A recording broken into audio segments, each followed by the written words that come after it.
គ្នាពេលណាយកស្នេហាធ្វើថប់ពីចេះពីនេះចេះពីនោះឡាបបមាត់ស្ទីគឺទឹកមាត់មិនចេះតិចព្រោះសបាយខ្លាំងណាស់ចេះពីព្រឹកដល់ថ្ងៃចេះពីថ្ងៃដល់យប់គាត់ចេះមិនចេះឈប់ហើយតែបានចេះគ្នាតែបើសិនក្នុងគណៈខ្វះដល់5នាទីគាត់ប្រមូលគ្នាលោកគ្រូអើយដល់ម៉ោងហើយចឹង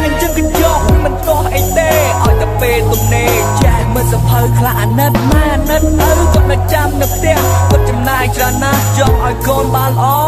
នេះហើយជីវិតយូរវែងវ័យ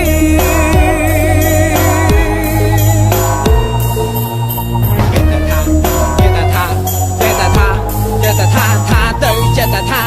ទៅចិត្តថាទៅឲ្យតែថាវាត្រូវកុំឲ្យតែជេរមកគេ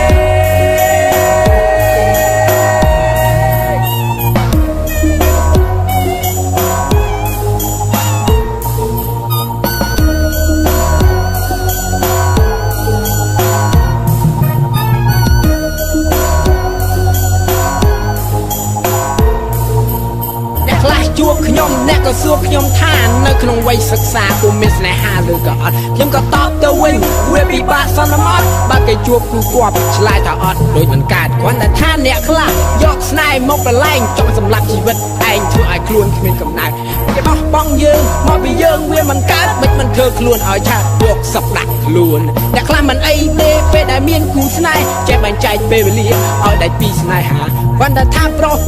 ពេលចេញដើរពេលណាត្រូវចំណាយដុល្លារខ្ទេចឲ្យហើយលុយម៉ែដល់ពេលចុងខែទៅទេប្រាប់ម៉ែអូម៉ែអើយម៉ែខ្វះលុយទិញឯកសារហើយយើងស្រីក៏អញ្ចឹងដែរណាកុំអាំងតែគេស្នេហាចៃឥតមេត្តាបែបហ្នឹងឲ្យតែគេបបួលម្ដងអ្នកបងប្អូនតូចធំណាបើសិនប៉ាខ្ញុំតូចធំហើយនាង